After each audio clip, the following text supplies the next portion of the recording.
Song of the Year for the 4th as Song of Praise Musical Festival. Title of the song, A New Meaning.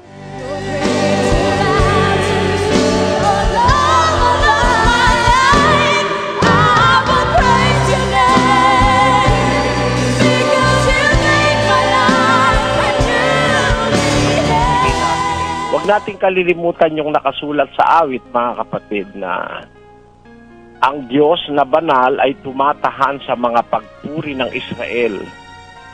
22:3 ng aklat ng awit. If we want God to always be with us, in every time we gather together ourselves, and every time we want to invite the presence of God within us, we have to learn how to worship Him the way He wants and expects us to do. Remember that verse? In English it says, Thou art holy, O thou that inhabitest the praises of Israel.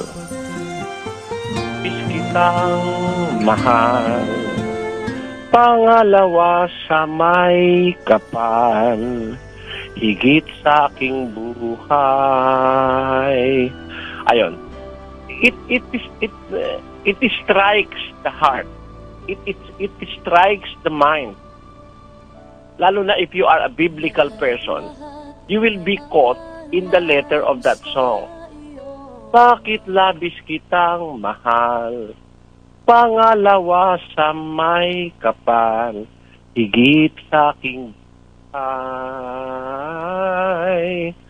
Sa bawat araw ang pag-ibig ko sa'yo, lalong tumatamis, tumitingkat.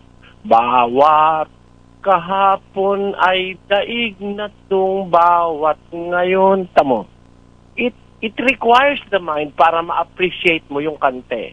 Bawat kahapon, daig nitong bawat ngayon. Best way to please God. Here comes Await You. Be part. Gloria.